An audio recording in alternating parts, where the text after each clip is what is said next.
Hello and welcome to Literary Prospects. I'm Kelley Vick, your host, and it's my pleasure to introduce today's guest. Aaron Leidecker is a stand-up comedian from Rhode Island. He is featured for national acts such as TikTok comedy sensation Heather Shaw, Tony V, who was featured on Late Night with Conan O'Brien and Seinfeld, and Maddie Smith from MTV's Wild 'N Out. Aaron has performed at notable venues such as Comics Roadhouse, Comic Strip Live, and Broadway Comedy Club in New York City. He has an MFA in writing from the Vermont College of Fine Arts. He enjoys writing and acting for Rhode Island's annual 48-hour film project competition, and he recently published his first children's book, Bowie's Backyard, which was inspired by his beloved blind dog, Bowie. Aaron Leidecker, thank you so much for being here today to talk about your debut children's book, Oh, no problem. This is Bowie's beautiful. Backyard. It's really exciting, so I want to jump right into it. Okay. What can you tell us about Bowie's Backyard? No spoilers, but tell us No what you spoilers. can. I'll tell you how it came to be first. Yeah. Don't mind. Um, so with dogs, there's a routine. There's a routine. It's basically same time every night doing this. They expect to eat at this time. Well, Bowie's blind, so I never really grasped that he might understand, like he sees me getting up, oh, it's time to eat. He doesn't see it. So Yeah. but around the same time every night, he started like doing these like little chirps, we call them, like I'm like, oh, he's probably gonna go to the bathroom, right? So I started playing a song called Puppy Walks on Spotify, and every time he heard it, he would like lift his head up and like get ready to go out because like he knew it was time to go outside. So we would I would take him for a walk around the block, and let me tell you, the old neighborhood, the kids loved him. And they would always come out, and like if they were out in the actually now they wouldn't always come out. That's the new neighborhood. In the old neighborhood, if they were outside playing, they would say, "Oh, cute dog," and then like he doesn't have any eyes. It's like, and they're like, "Huh? How does he see?" Well, he doesn't see, but he uses his other senses to do things. And like one time, this little girl was like, "Oh, he's so cute," and she started petting him, and then her dog came out, like, all right, a little nervous, but Bowie was just like kind of just like smelling it, hearing it, and not stressing out. So it was. I have a thing for alliteration, right? Hmm. I was like, how can I put this in a story? And because I was just gonna write just one essay about that situation, and it was gonna turn like a nonfiction essay. But after doing nonfiction at school for like 4 years or 2 years, I was like, all right, I need a break. I want to do some fantasy, right? So I was like, Bowie's Backyard. And I was like, it just came to me, like Bowie's Backyard. And then all these ideas started coming up, like, oh, what would it be like? And I wanted it to be kind of like a Muppet Babies type series where every book is like a different adventure. Hmm. And then, so I started illustrating it and writing it. And then in the new neighborhood, I moved. And now every time we're out, the kids just come running out. And like they're like, oh, Bowie's Backyard, because I gave the book out to some of the new neighbors. And I was just like, this is such a good idea. And I don't want to sound like I'm an egomaniac here, but this is such a good idea that I had. Because because because first of all, they say kids' books are easy to write. They're not. I don't know who like would openly say that. If they're not, because they have to have some sort of lesson. You can't just be like, and then the dog came out, and then they did this, and then they did this. Well, there's got to be some lesson in there. They can't just have animals hanging out. Hmm. So so that's how it basically came to be. And then so I might be getting ahead of myself here, but then so how it turned into the story was, all right, well, what is his disability? He has no eyes, but I want to be able to have parents read it to their kids, or me read it to the like schools, Mm-hmm. and then have a conversation about what does it mean to have a disability and how does the disability kind of like strengthen other abilities, you Mm-hmm. know? And Mm-hmm. not, it doesn't have to, just because he's blind doesn't mean he can't see in other ways, you know? Yeah. So I just think that, I'm just, that's how it came to be as a whole. And this is the first of a couple books. I've already like written one other story. I have to illustrate it, but I want to do one annually before That's Netflix picks it awesome. up and makes it a cartoon. I'm just kidding. Yeah, of course. Well, you said that it is difficult to write a children's book, and I fully believe that. But can you talk a little bit about that process? And you mentioned that you come from writing nonfiction essays, Right. Correct. adult style. So Adult how style. did you, adult style. So how did you make that switch and train yourself to write for kids? It was that the switch was probably the easiest because I'm basically a kid at heart, right? Like I love the old school cartoons. I love the old Muppet Babies. I love the Muppets. I love all this stuff. I love Disney, you know? Mhm. And once you like have watched them for years, you understand that there's different aspects of the story. There's the humor, but then there also has to be like a moral or some sort of lesson. Mhm. And basically, like I said, I had this idea that I wanted him to be able to show that he was like everyone else. Um, and I just had to figure out a way to do that and not just jump right into it either. I had to like have like a little give the characters some depth. I mean, this is the first book. They're gonna grow. Mhm. Um, but I basically wrote the book as if I was talking to my nephew who is who was he well he was 11 at the time, and I kind of, Mhm. and even then I kind of like when I wrote it out officially, I Mhm. wrote it for, they say someone said it was for 5 to 10, but I think it's like for 5 to 8 because I think there's a big difference between a 5-year-old and a 10-year-old, to be honest. There You know? is. Yeah. I Yeah. have a 10-year-old and Yeah. he reads like, they're reading like novels at this. Oh yeah, my nephew is reading The Outsiders and Yeah. stuff like that. It's like he's not gonna want. He looked at the book. He's like, cool. Like what I mean? Well, it doesn't mean they can't enjoy it though. No, It of course, doesn't of course, mean, of course, yeah. of course. But I mean, now I think it would be geared towards my younger nephew who just turned 5. So but yeah, and that was actually the fun part because I liked storytelling in a way that I wasn't, first of all, talking about me. Hmm. I wasn't taught I could have it wasn't didn't have to be, it's not nonfiction, so it doesn't have to be true. Obviously, there's no talking dogs. As far as I know, but if you find one, send it to me because I want one. Yeah, so that was kind of the easy part. But I think what's going to be a challenge is now that it's understood that Bowie is like everyone else, and he's more or less accepted in this backyard. Because in the first story, without giving it away, he does make friends, but then there's the doubters who he proves himself Mhm. to, and at the end, happily ever after. Uh, Mhm. but I think the challenge coming up is going to be having different lessons to learn that man I might divert from Bowie and like have it to be something else where it's going to be Bowie's backyard colon the vanishing grave, the vanishing vegetable, or whatever. You know what I mean? Just something like that. Like just different lessons in there. I think that's going to be the hard part for me. The first book I think was easy because I had it planned for a while before I started writing it. Now that I feel like kind of like there's a little pressure because even though it's a self-published book, I didn't really expect it to pick up at all. I was kind of doing it like as a labor of love and Mhm. basically something to deal with like anticipatory grief because I really suffer from that after one of my dogs died in 2023.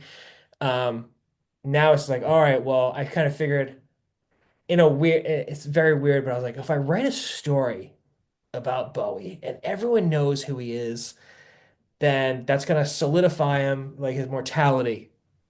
You know, Yeah. he's never going to die.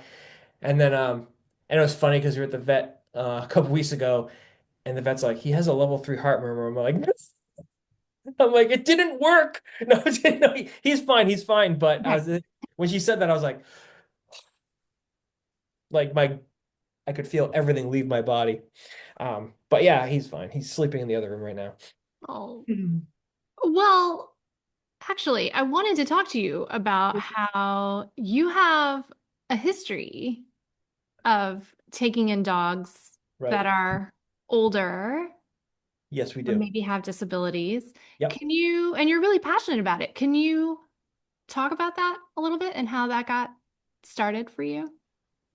Of course. So well, when I first met my wife, it was like 2012. I did not like dogs. Not for any, Can't imagine that.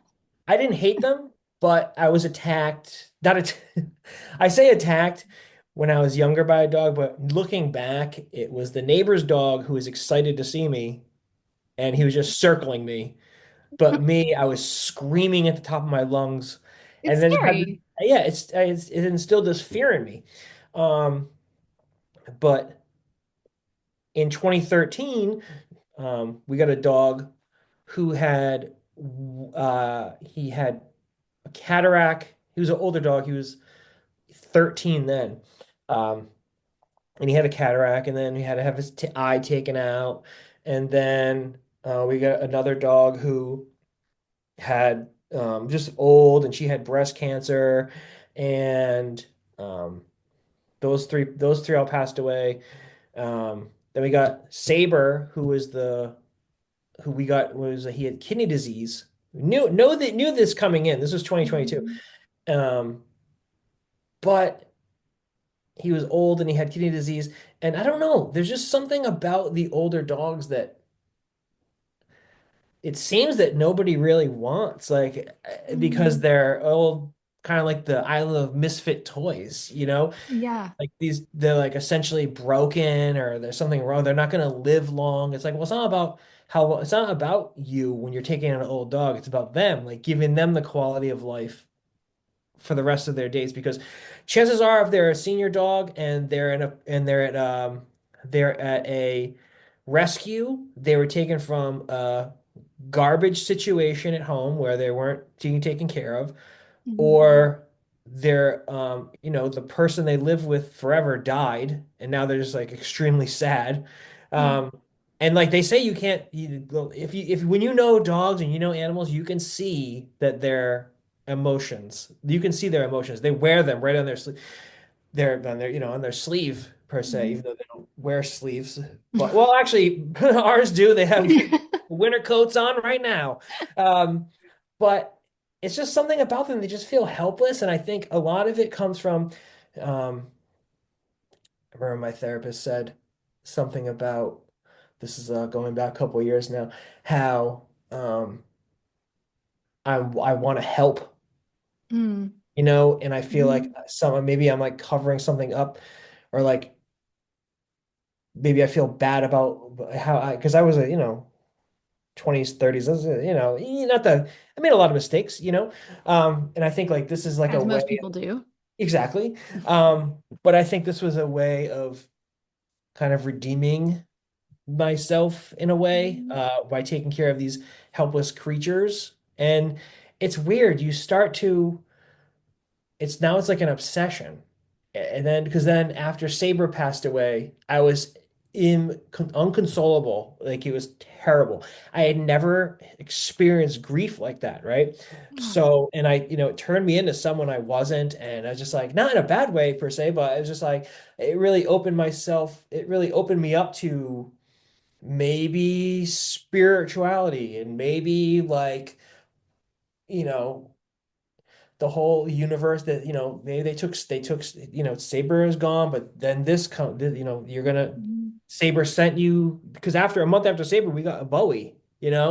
So and now it's just it's a very good feeling to know that the dog that you're sitting, or the animal, any rescue animal, um, is living a comfortable life because of you. And that might be selfish to say, but like, it's true.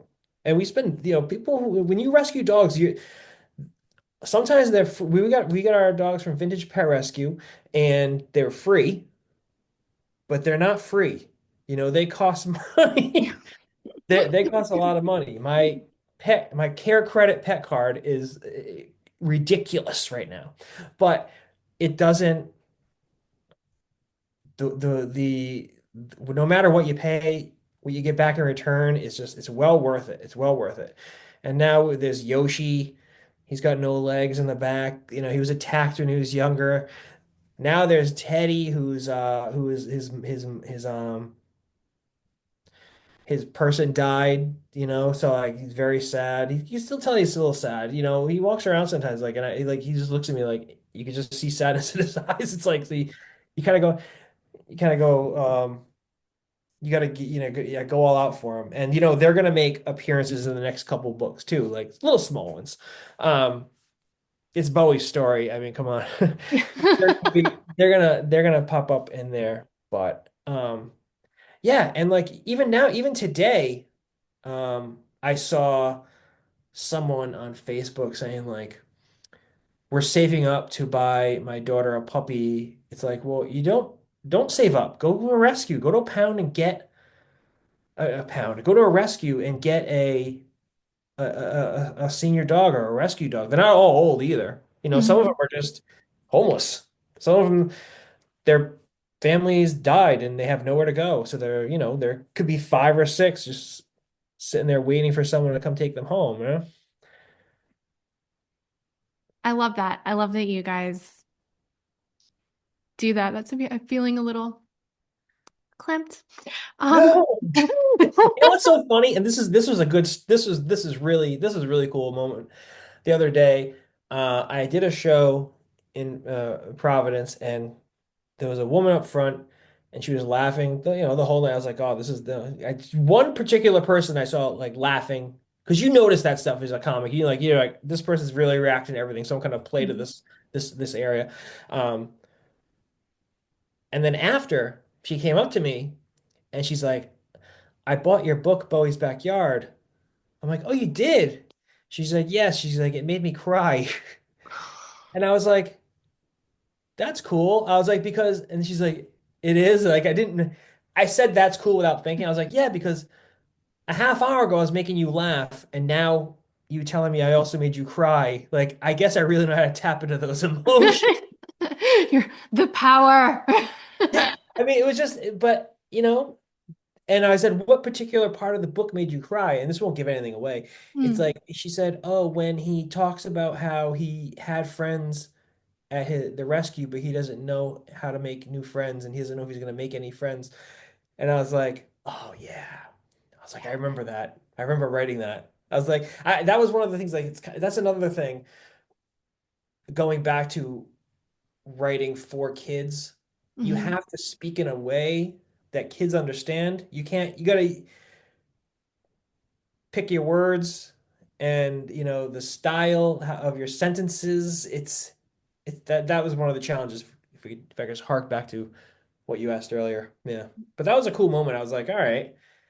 I feel like Robin Williams, to be honest. I was like, wow, laughing and crying. Yeah.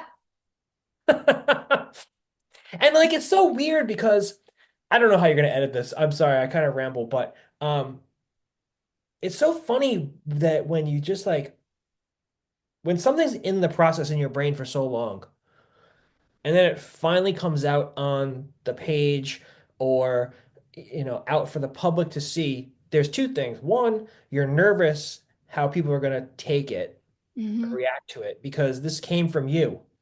This is a piece of you. And then two, it's for me, at least with this book, because it's definitely something that I've never done before. And I'm new to it. It's very much imposter syndrome. It's like is this really good enough to put out to the public? Do people really want this? And I was asked to take part in a book fair in September, and I set my table up. I had the Mhm. banner. I had the books. I had my iPad set up with a video of Bowie like running around, so people knew that it was a real dog. Um, and I couldn't help but think, like, wow, like there were people there with stacks of books that they've written for kids, like 4 books for each author, just hang like I was like, okay, I don't know if I think maybe I'm in over my head with this right here. I don't know if I should have, said yes to this, but you know what? I sold out that day of the books. And I got to meet authors. I got to hear some tips. I got tips on self-publishing. I got tips on like, if I wanted to go another route with another book for kids. Like it was just like Mhm. I was like, okay. So I would think like people are like, what are the one of the biggest things you learned writing this? I would say just just go for it. If you have something you want to do, just do it. What like if it comes out and it's garbage, and everyone thinks it's garbage, well, okay, do another one. Keep trying. Like you have to have a thick skin, like in like this. I feel like if I had a Mhm. thin skin, like someone's because some people have been like, oh yeah, I really, I have had some critical critique. Mhm. Um, as we're used to, we went to the same grad school. You get critiqued, and you hear things that are good and things that are bad, things that use a little work. That strengthened me up to hear anything. That anyone would say about it that I could, strengthen or this is the good points, but I think that's good because Mhm. I want it to be the best it can be. So I'm going to take the things I've learned and apply it to the next one, you know. But I think just going for it is like that's key. Like if you just sit on it, you're Mhm. always going to wonder if. I'd rather say oh well than what if. That's a great way to put it. I'd rather say, oh, well, than what Yeah. if. Oh well. Yeah. But you don't stop at oh well. You're like, all right. Oh well. Oh, Okay, well, here we next go. one. What was the publication process like? Can you walk me through it? So you did your own illustrations, you said, hmm which is huge. Yes. Uh, it was I'm actually gonna start working on the illustrations for the second book. I can tell you the name of the program I used. Procreate. Procreate. Um, so I did that. This is going back last February. I had everything done. Um, then put it in a PDF file. Mhm. I think it was a PDF file. Sent it to Carrie. She organized it into like the book form, right? And I wrote it Carrie and illustrated it. is My wife. okay. Yeah. So Well, I this she is for other people besides just us, oh yeah, Aaron. I'm sorry. I'm sorry. I thought we were catching up You on looked at me Zoom. like my wife. I thought we were catching up on Zoom. So anyway, and then one of her friends actually Okay. edited it. She's an editor. Mhm. Um, and then when it was, and then I get a cop, then I sent it to, there was a couple of things I didn't know. I was like, do I go to Amazon? Do I go to Lulu? Because I have people who had self-published, friends I know of self-published, like have their books on Amazon. Did you know from the beginning that you were going to self-publish? That Yes, was the that was it. That was one of the kind of things that was dead set on from the beginning because first of all, I'm gonna be straight up. I didn't think I had the confidence to try and look for people to publish it. I was like, all Mhm. right, I want to do this for me. If people like it, awesome. But um that was the number one thing. 'Cause I knew like if I could self-publish, I could get it out and just into the world. I just wanted it into the Yeah. world because if I so many things would make me like get frustrated if I'm going through a publisher. It's taking too long. I'm not very patient with that stuff. I'm getting better on Mhm. it, but I think with the next book, I'm going to a little more confidence. Mhm. I might look around and see what it has to offer because I mean, right now it's like go on the site and they print it as needed, So it's print on demand. print on demand. When I did the book fair, I knew that was happening, so I ordered 25 myself. and just sold them out there. Which I think if you buy it in front of for from me personally, I had a stamp made of Bowie's paw I love that. that says thanks. I think I got it right here. Hold on a second. Is this a visual, right? For this is visual. Yeah, yeah. Oh, that's adorable. Yeah. The paw stamp. And it's Yeah. really Bowie's paw. Oh no, no, no, that's not Oh, really okay. Bowie's paw. I would Oh, well, never do I that was like, did again. you? They do that. You can have that done, but I Bowie does not figured. like his paws touched. He was like, and I don't want to do that. So here, ink, ink, ink. Like, no, I'm not gonna do that. Yeah, but so, and that was the route I went, and I'm happy with it. Lulu, I've got a couple checks, not a lot, but hey, dinner's on Bowie tonight, just because, Yeah. I get the check, it's fine. How does that work? So Lulu is print on demand, and that's how Sure. you do. So you send them your PDF and your Yes. illustrations, Yes. and then they will do the rest, basically. Yep. Yep. You send it as like all put together, like Hmm. in the book, and they have it on their site. And when anyone orders one, they just print it out and send it to them. Like you could search Bowie's Backyard right now, Lulu, and it would come up, and it would have a description, and then you just order from there. Yeah. So as far as pros and cons of self-publishing, because you've gone through the self-publishing now, but you said you Yeah. might go a different route next time. So hit us with some pros and cons. Yeah. Well, the pros is you're your own boss on your own timeline. Um, and you set your own price. I don't know if you do that if you're published or not, but you set your own price. And then, like, if I wanted to make 3 cents for every book that was sold, I would make it a certain amount. So basically, Lulu sets it up where, okay, I want to make $5 for every book sold. Hmm. So Lulu takes their cut, which I don't know off the top of my head. It's not that much though. Um, and then if you go on their site, you can see like how much revenue you're making.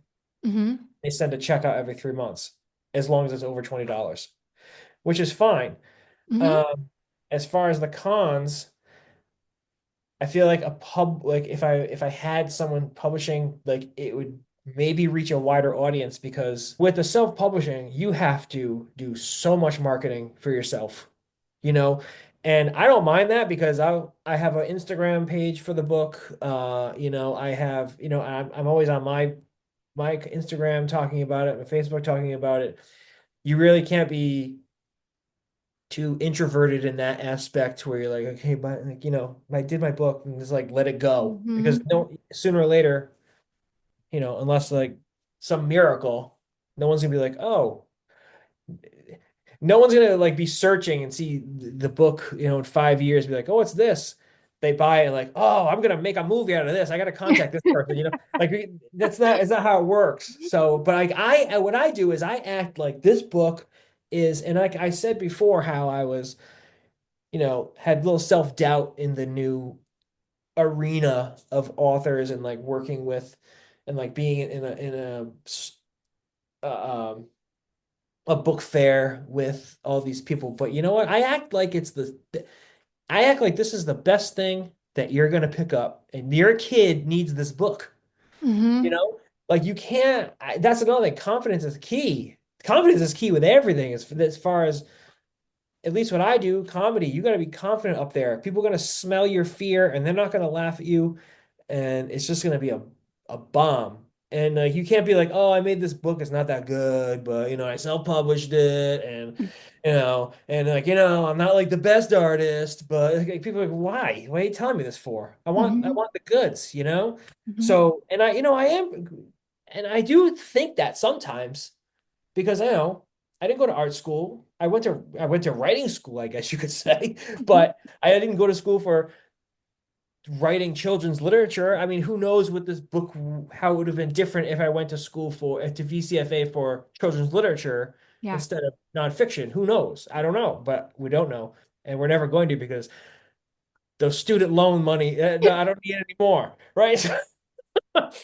So I'm thinking about going to get my PhD just so I can put it off again. But yeah, that's it. Like you just gotta act like, you know, you're what you have is good. And whenever I get any kind of self-doubt, I've learned this exercise where um I'll think of something positive about the self-doubt. And it's like, okay, well, you put this out in the world. You made it happen. If it wasn't for you, this wouldn't be here. And you would always have that regret that you didn't do it. So like you should be proud that you did it. And then if it if it comes out to like you're getting $24 every 3 months, then that whatever. It's there. Mm-hmm. It's still there. It's Mm-hmm. still out there, you know? Mm-hmm. But let me tell you, when when I was sitting at that table at the book fair and the kids are coming over and they're like looking through the book, right? And then they're like look at the iPad, like, oh, that's book, like and like, can we get this book, Mom? Can we get this book? Like it's like that's awesome. It just feels so good. And I had free stickers. I have free stickers for the kids, just and I put the stickers everywhere I go now with the name of the book and where you can buy it. Mm-hmm. Like that's the kind of marketing you need to do. I think like with anything, if you're not loving it, then why are you even doing it? Like Mm-hmm. come on. Like I know what am I know I'm never gonna have a Netflix special, maybe. I know for right now I'm never gonna have a Netflix special, but I'm doing it because I love to make people laugh and I love comedy. Like that's the drive.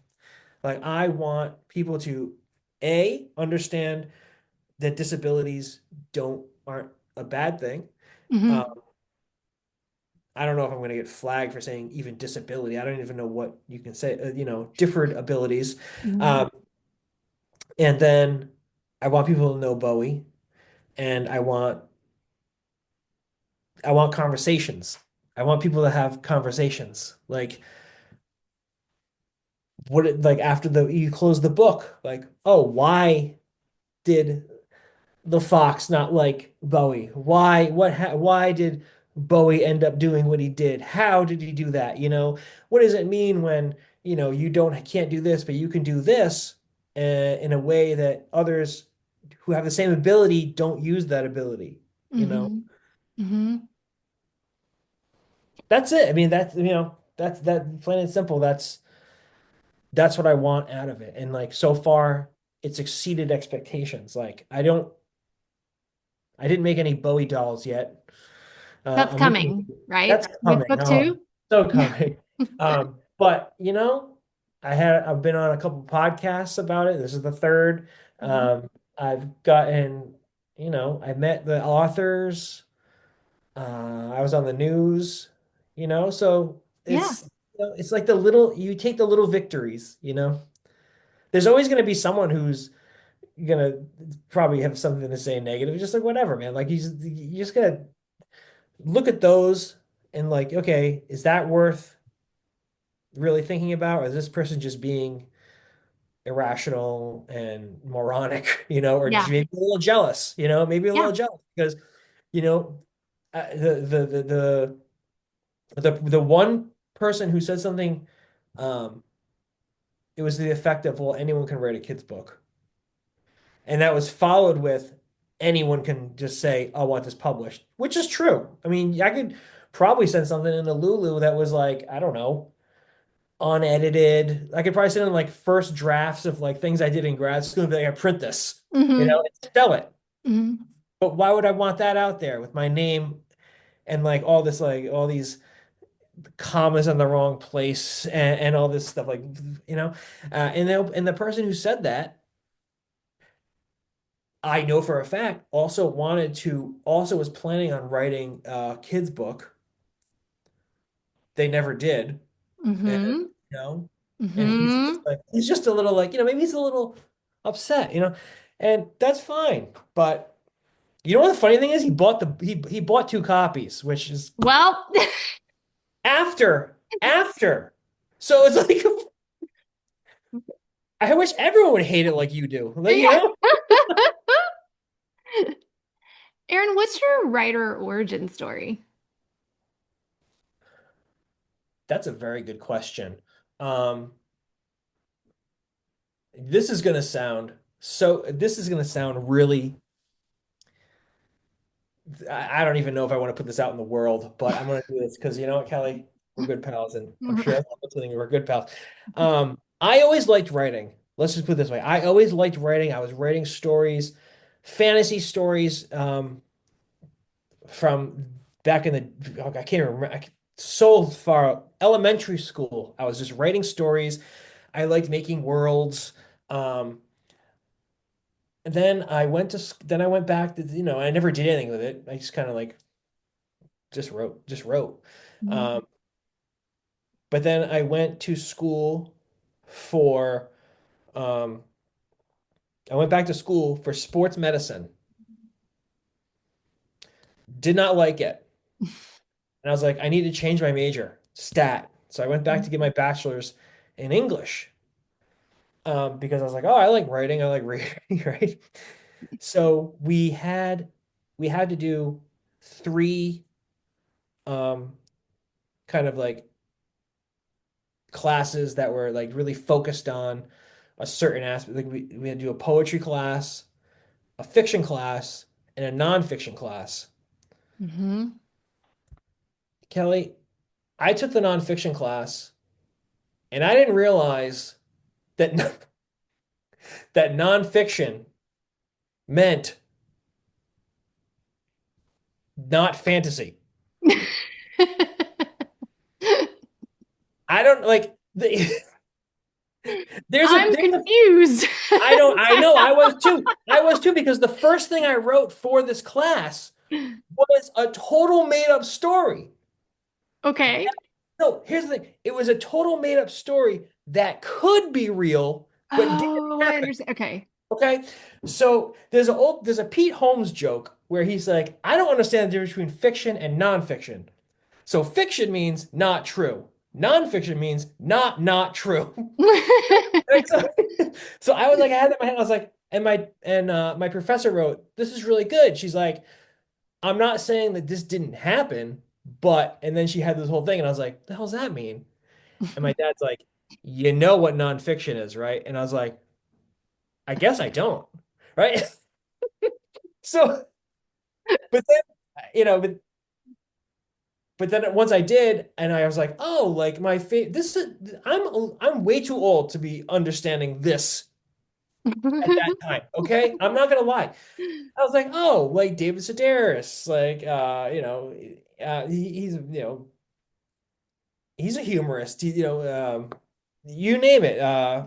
Anyone over here, anyone. I have so many nonfiction essays now. Um, but then I was like, oh, that's interesting. And then I fell in love with nonfiction. I still write horror. I still like dabbled in different things, but I loved writing in funny ways about my life in a way that got people that's relatable to Hmm. people. So Hmm. much so that I went to, after I graduated with a BA in English, I said, I'm going to double down and get my MFA in writing. And after I met you when we were in school, and I was like, I was a nonfiction writer, CNF, and it was amazing. I loved it, every second of it. Just writing the truth because that was like, it really helped me find who I was by going Hmm. back and looking and writing about it. Things that, and it was funny because one of the things I love about nonfiction is when I'm writing, especially when I'm writing about like things that happen to me and myself, um, it opens up these little doors that were closed. Like, oh yeah, this happened too. Like it opens up all these memories. Hmm. I could tell you everyone's like always like, how can you, I can name every teacher I've ever had ever, right? But that's a product of writing CNF, right? You couldn't do Exactly. that before. Yeah. I couldn't do that before. Right. Yeah. And I was like, oh, yeah, because then this teacher left and was replaced by this teacher. And then this story happened. And it was just, so I would never, and like, I love reading just like CNF. Rachel Bloom. I don't know if you know Rachel Bloom. She's one of my favorite writers. I don't Um, think so. yeah, just humorist stuff. And then that's right.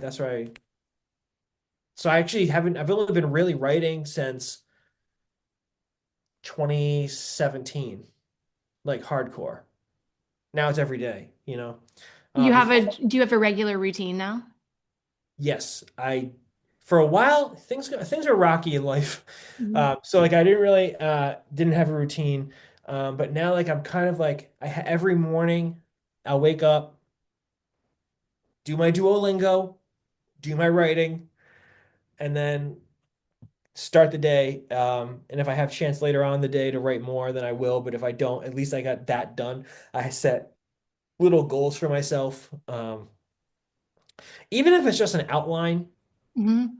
like, okay, this new example, I'm writing I did a short horror film a couple months ago, and I didn't really have the plot, but I had an idea of where I wanted it to be. So I Mhm. kind of wrote like a really quick sketch outline, and it took maybe 10 minutes. And I could feel myself getting stressed. Like I need to do more today. But I was like, I'll put the book away. I did other things I totally forgot about until the next day. And then I don't know if this ever happens to you, but I get ideas in bed, and I Mhm. woke up and I just had to come. I was like, and it was like the alarm went off, and I was like typing, typing, typing. Mhm. Because some days I'll type for like 2 hours, at a time. And then some days I'm like, yeah, I don't really feel it today. I don't think you When have you're to. not feeling it, do Yeah. you still kind of like, do you have a specific, I'm gonna be in my space for an hour in the morning? Or is it you just, that's kind of the first thing you do after the Duolingo and then it lasts as long as it lasts? Well, there was when I'm not feeling it, I've been told like just to write anyway, just to see what Hmm. comes out. But I just don't know. Sometimes I just don't want it. And like the dogs, I need to get the dogs ready. I gotta go to work, you know.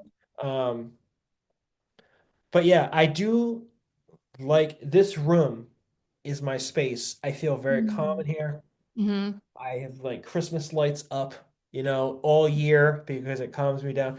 Um, Yeah, so like even you're right. Even if I'm not writing, I'm still in the space, and my brain never stops thinking Hmm. about, But if you go to my phone, there's notes upon notes about, things I'm writing. Like if I don't have a pen or paper, I'm just like typing this, and my voice notes are crazy. Like I'll be driving, just thinking about something I want to write. I'll just like talking in the voice note. Yeah, it's insane. Is it one project? Because you work on a lot of different things. You were just saying, I mean, we're talking about Bowie's Backyard, which is the children's book, but you've been writing short horror films and you also write the humorous CNF.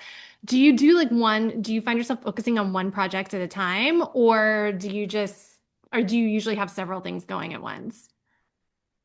I don't know if this is positive or not, but I always have so many things going at once. It's like, I okay, think that's a good thing. you think so? Okay, cool. Because I'm like, all right, well, there's never been like, okay, Wednesday's Bowie Backyard Day. Hmm. Thursday, I'm gonna write an essay for Substack. Um, Friday, I don't have that. Maybe that in my brain, now that I'm saying it, that might help, but I just know like it's wherever the mood strikes me. Hmm. Some days I'm just writing, and I'll be honest, some days I write in my journal and I'll just be like, I'm just gonna write a little bit here, and I'll come up with 3 pages of just journal stuff, not anything anyone would want to read, just like things that happened and feelings and stuff like that. And then I'm just like, it kind of scratches that itch for the day. You Hmm. Well, and you're also writing stand up, Stand right? up is every single day. That is one, I guess if you say, days you don't feel like writing, there's never a day I don't write for stand up. I have, even if it's just editing something I've already written to tighten it up and trim the fat, so to speak.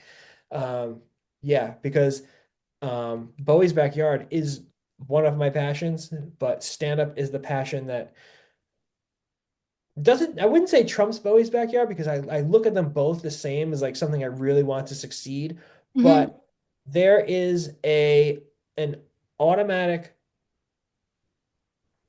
audience for your stand-up. Like I could take my time with Bowie's Backyard, right? Hmm.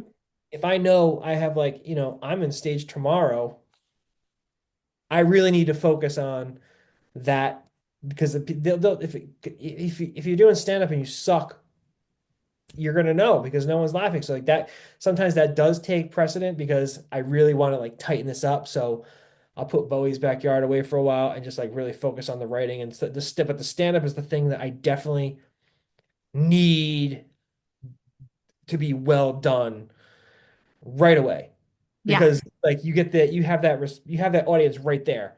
There's no Hmm. like critics like reading it and like you read a review where someone tells you like, oh, I bought this book like last week. Like, no, no, no, no. If you don't have your stuff written out in your head, edited, how you're gonna say it in front of a crowd, you're gonna know right away. And it's not gonna feel good. How did So, you get into stand up? um, okay, yeah. So I was 10 years old and my aunt used to rent. Oh, no, she didn't rent. It was on HBO, like the HBO Comic Relief, Hmm. like Robin Williams, Whoopi Goldberg, and Billy Crystal. And I used to like sneak down because she would tape them, and I wasn't allowed to watch them. But they had them. She had them on tape, and she lived with my grandmother at the time, and I would like sneak them and watch. I would like sneak and watch them. Like kids like sneak dirty movies. I was sneaking comedy. I'm like, oh my God, right? Um, so that like sprung my love for it, my interest, I should say. And then here's a funny story. I was obsessed with Eddie Murphy, and my dad was like, I really wanted to rent this movie called Delirious. It was a stand-up, and my dad's like, this is way too adult for you. But we had two VCRs at the time, so he rented it and made a censored version for me. Oh. Yeah. And it was like 8 minutes. It was 8 minutes. And then from then on, like I was like, we would go see Seinfeld, Jay Leno, like all these people. And then this friend of mine had a bar in 2019, and I was getting to the point where um, I don't know if a lot of artists feel this way. I think where if you really want to do something and you're not doing it, it starts to become painful. You know, Mm, I really want to do this. Like I couldn't even watch comedy and stand-up comedy anymore because I was like, I want to do that. Why am I not doing that? You know why I'm not doing that? Because I'm scared of rejection. I'm scared of failing. I'm I scared of mean, failing, sounds scared of terrifying. failing at the one thing that I really want to do. So I'm gonna put it off. Mhm. Um, so I messaged him. I was like, "Hey, can I come do stand up tonight?" And he said, "Yeah, of course." Because it's open mic night. It wasn't a comedy open mic, so there was no light. And I ended up doing 18 minutes of pure garbage. And it was but it really just like it lit the fuse, and that was it. And then that was 2019, and I've been doing it ever since.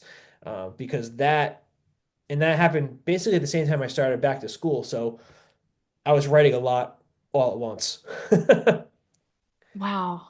And how do you think your comedy informs your other writing and vice versa? I love writing nonfiction, and comedy has to be truth, you Yeah. know. So it really um, keeps me in check, Hmm. I could say. It keeps me in check with my truth. Mm-hmm. It's yeah, I will say going to school for writing helped my stand up because you in writing school. It sounds like so um you learn how to trim the fat and like what doesn't need to be Yeah. said and what has to be said and how do you get the audience the reaction quicker. So it definitely helps in that way where I'll take something I wrote and actually I'll show you. This is what I do. This is what I do.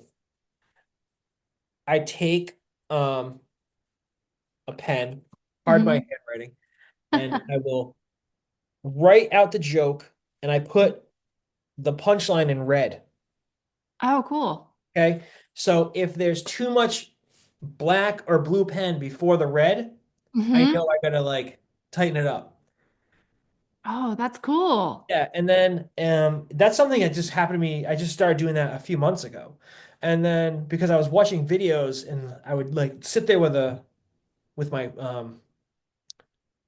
stopwatch on the Mhm. phone and like see how many seconds it was between laughs. And if I wasn't getting a laugh every 10 seconds, I would figure out a way to make it happen. Hmm. And how you do that? Well, take the skills I learned at school. Take the Hmm. skills I learned by watching other comedians. It's one tip I always give people who are starting out in comedy, and you can use it in writing and in music, is if you go to like an open mic or something like that and you just do terrible, don't leave. Stay. Watch the people who aren't going to do terrible and see what they're doing that you didn't do. You know? Hmm. Watch how they, and then watch the people who do terrible and see how they react. And just like learn, everything's a learning experience. Every single thing is a learning experience. Everything.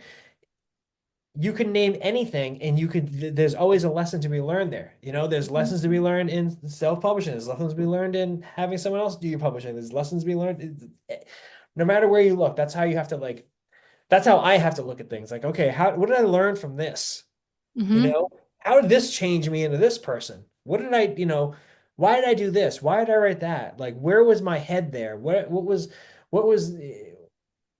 the questions are endless. Hmm. Hmm. Yeah. What's your best tip, I guess, for authors who are looking to self-publish a children's book?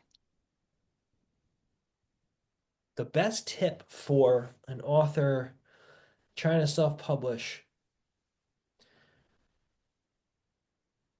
know, know, and this goes back to what I said before, know what you're putting out is the best you can do at this moment. Mm-hmm. Don't sell yourself short. Don't skimp just to get something out there. Because, like I said earlier, I could send, some garbage I wrote in third grade to Lulu, and they're gonna be like, okay, we'll publish it. You give us the money. We're gonna publish it. Hmm. But I won't be proud of it. I don't want to like have something out there just to have it. I would say just be true to yourself, as cheesy as that sounds. Like be true to yourself and what you are writing and your intent behind it, and treat it like as if you aren't going to make any money on this. You're still going to be happy, and Hmm. it's a win-win. Because then when if you do get money, then that's cool. If you do have someone call and be like, hey, you know what? I actually I had an offer for someone to want to do a weekly episodic podcast where everyone would do different voices and have like Bowie's Backyard be like a podcast you can listen to with your kids, like with the music and all that stuff. Hmm. And I thought about it for a second, but I was like, now it's not at the right time. Like it's only one story so far. But I mean, like, who the hell would have thought 2 years ago when I thought this that like this would be happening? It's just weird. So that would be what I would say is just as long as you're putting out stuff that you believe is quality work and your intent is pure and you're really proud of it, why not? Just do it. I mean, who knows? You just never know what could happen or who could be reading it or who could see it or who could find it. You never know. Every day is an adventure. Okay, you led in perfectly, Aaron, to our traditional last question Okay. on this podcast, which Okay. is when Bowie's Backyard is made into a movie or series or podcast, what do you think the theme song should be? Do you want me to sing a song?